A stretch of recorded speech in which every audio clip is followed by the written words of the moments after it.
person listening to us this evening who will graduate next year either from a TTI or from a university. And we are talking about 100,000 of them. From next year, they will know that they are guaranteed by the Kenya government that on completion, as they leave college, they are entitled to a one-year internship program paid for by the government of Kenya. They will have money in their bank.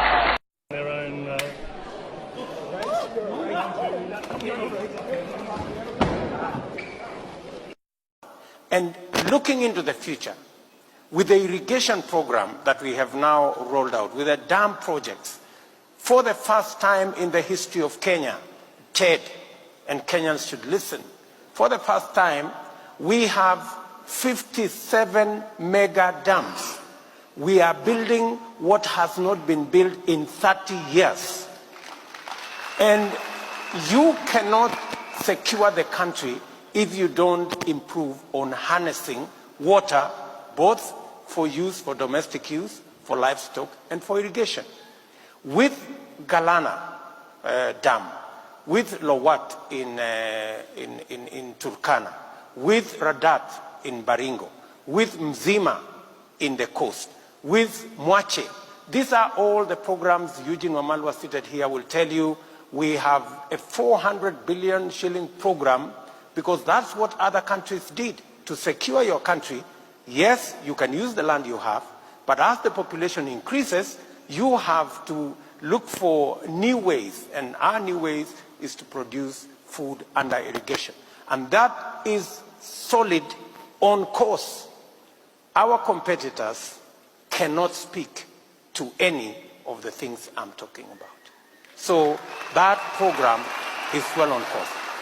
We are dealing with a short-term issue of a shortage of grain in the country through importation.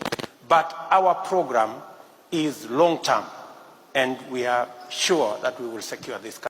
Many people, I have heard many people discuss about, okay, you made promises, you haven't kept some of them. As we talk today, in 6 months' time, the stadium in Wote will be complete. In 3 months' time, the stadium in Chuka will be complete. In 3 months' time, the stadium in Moyale will be complete. In 6 months' time, the stadium in Kamarin in West Pokot, which is historic, will be complete. In a couple of months, the stadium in Eldoret will be complete. In Nyeri, the president gave the title. There was a challenge of title. Now we have a title, and now the program has been rolled out. In Kiambu, in another 3-4 months, the stadium will be complete. We have challenges. We have a small challenge in Mombasa because the county government has issues of ownership of the land, although all the contracts and everything has been signed. And I want to say, without any fear of contradiction, the biggest lie said in the history of Kenya is the lie about the Euro bond, because it is something that never was. Lakini kuna muungwana ambaye yeye ni baba wa uongo na mfalme wa umaskini, ndio anaendesha hiyo maneno porojo. You've heard, for example, that the government has lost 21 billion in Kimwarer and I don't know, Aror Dam, which is a flat lie. The money in question is about 7 billion.